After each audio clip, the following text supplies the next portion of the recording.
With so much to see, it surprises me that most tourists arrive in Bhutan on a tight schedule, going only as far as Punakha and then doubling back to Paro, to the only airport in the country. According to the Ministry of Tourism, the average stay in Bhutan is just 5 days. Only 2,000 of the 20,000 tourists that visited Bhutan in 2007 went as far as the Bumtang Valley. Fewer still, just 200 or so, went beyond Bumtang and exited into northern India.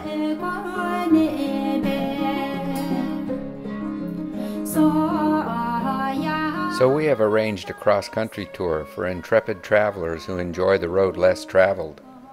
You will visit all of the places you have seen in the previous slideshows, including Tiger's Nest, Thimphu, Ugan Choling, Punakha, and all the rest. But then we go beyond Bumtang to the far eastern side of Bhutan, where tourists are a rarity. We drive in cars, not a bus, all the way to Mongar and Trashigang, and then exit to the south by crossing over into India to fly out of Guwahati Airport.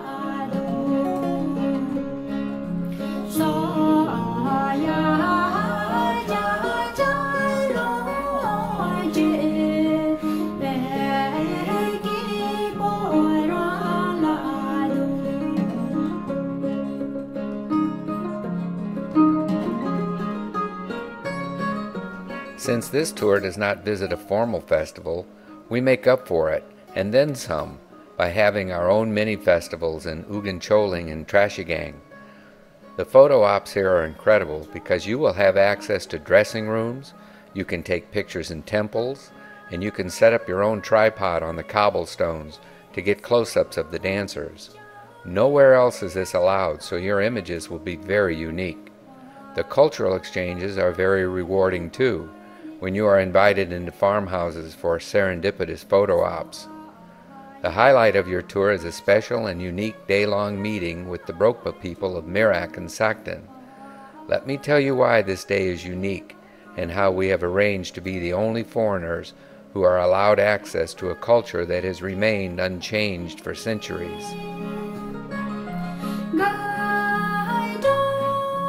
When Bhutan first modernized in the 1970s, one area was chosen to be kept off limits to foreign visitors in an effort to keep the 3,000 yak herders who live there locked in a cultural museum.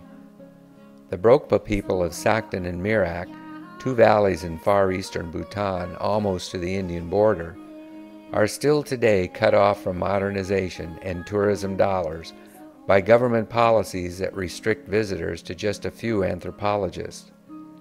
There are no roads or electricity, and it's a 2-day trek through high mountain passes to get there. But now, thanks to our many years of developing contacts and making friends in Bhutan, our tour, and only our tour, can participate in cultural exchanges with these gentle and shy nomads.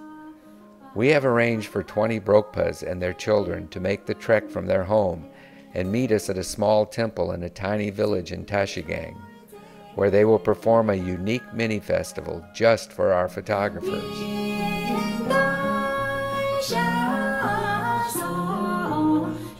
May of 2008 was the very first time that many of these people met with foreigners, our photography tour. The photo ops were incredible, as you can see by these images. Where else could you hope to gain access to festival dressing rooms or go out on the cobblestones for close-ups of festival dancers?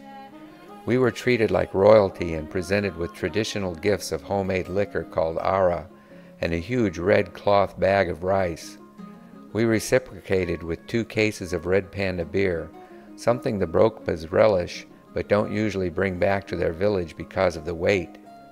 We also brought gifts of silk ribbon, scissors, and embroidery needles for their weavings, and red Tibetan coral beads for their traditional necklaces.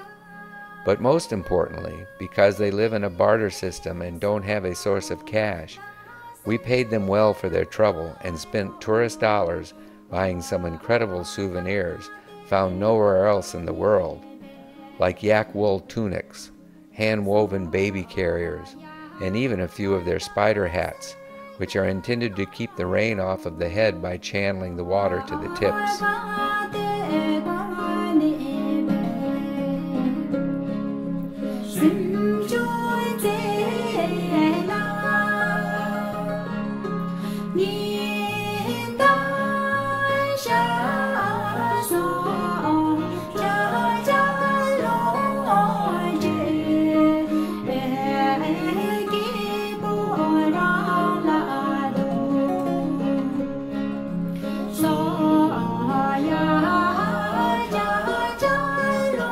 In the 3 days surrounding this event, we venture out for photo ops, visit area landmarks, and have lots of cultural exchanges.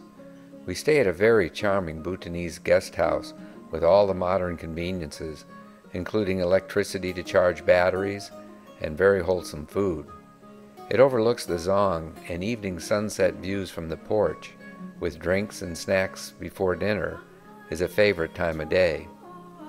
After our stay in Tashigang, we spend the last day driving south to the Bhutanese border town of Sandrupjonkar, spend one night there, and then drive 2 hours through India to the Guwahati airport and our flight back to Bangkok.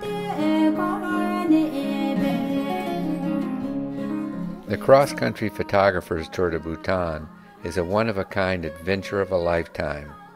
The itinerary has no equal, not even close.